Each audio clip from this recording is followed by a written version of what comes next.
Une carte interactive du cerveau, une avancée dans la recherche contre Alzheimer et la première centrale nucléaire flottante. Nous sommes le lundi 26 août, je suis Jeanne, bonjour à toutes et à tous. Voici votre concentré d'actualité scientifique sélectionné par MaxiScience.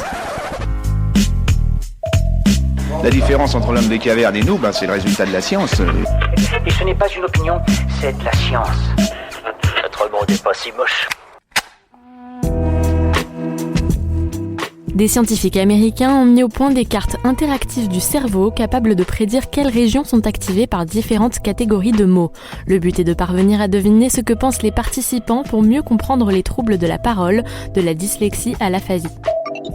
La médecine progresse dans la compréhension de la maladie d'Alzheimer. Jusqu'ici, on pensait qu'elle était due à une accumulation de protéines tau et amyloïdes dans le cerveau, mais cette théorie a échoué les essais cliniques. Des chercheurs américains avancent donc une nouvelle piste.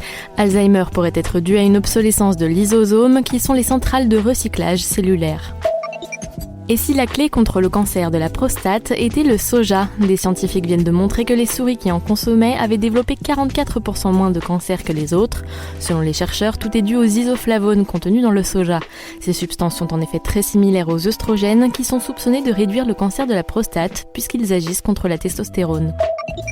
En Russie, la toute première centrale nucléaire flottante va entamer un voyage de 5000 km. L'infrastructure pèse 21 000 tonnes et mesure 144 mètres de long pour 30 mètres de large.